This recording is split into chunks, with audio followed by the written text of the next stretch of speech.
We're going to talk a little bit about IBM's announcement of partnerships with Cisco and with Palo Alto networks, focusing on security and 5G automation. So, again, news coming out at MWC. IBM announced earlier this week that it will be partnering with Cisco. The IBM Cisco partnership is about the pairing of IBM's Cloud Pak platform with Cisco's Crosswork service.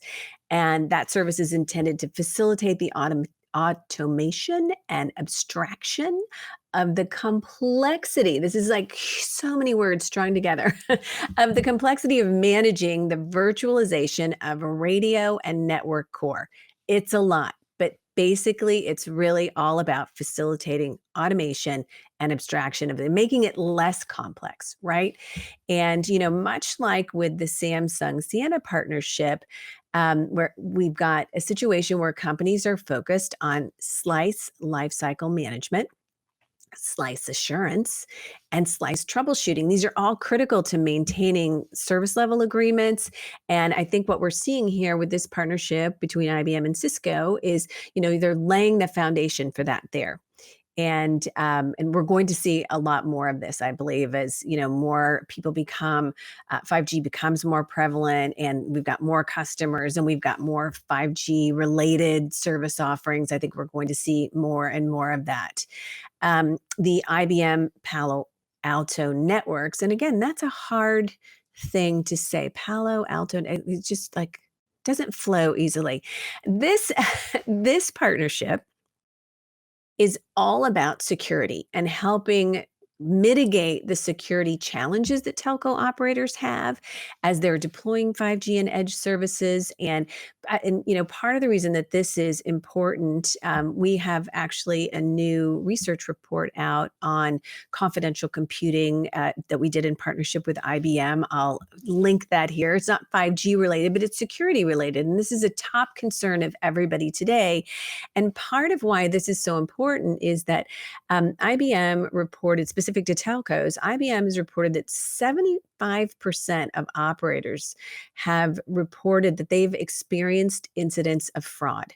And 61% of those have reported that network security threats have increased significantly in the last 2 years. So what we're seeing, what we have seen, what we will see is that threat operators are not wasting any time, and they do not hesitate to take advantage of network vulnerabilities like what happens when we're navigating a global pandemic to wreak havoc wherever possible. So, security virtualization is all about shifting security functions from dedicated hardware appliances to software that can be moved between commodity hardware or that can run in the cloud. And so we're seeing the increased virtualization of compute and network environments. There's a demand for the virtualization of security functions in a way that's portable, and so that they can move along with the apps and the compute workloads as needed, wherever needed, and that sort of thing. So I thought both of these partnerships were really interesting. Ron, what are your thoughts here? Yeah, I fully agree. I think what's important about specifically the IBM Cisco collaboration is what you pointed out, Shelly.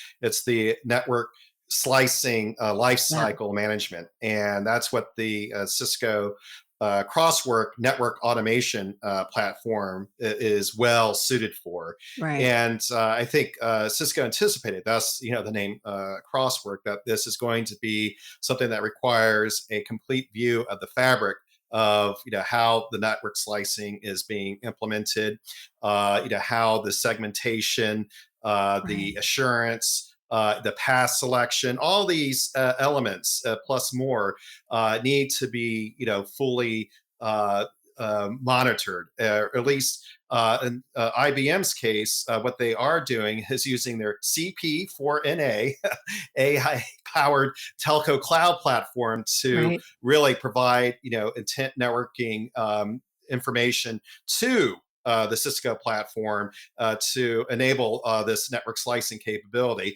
And yes, it is complex. There's just really no way around it. But the elegant engineering that can be done to make this task easier for operators to handle is going to be a difference maker. And I I think agree. IBM and Cisco are showing the way as to how this can be done.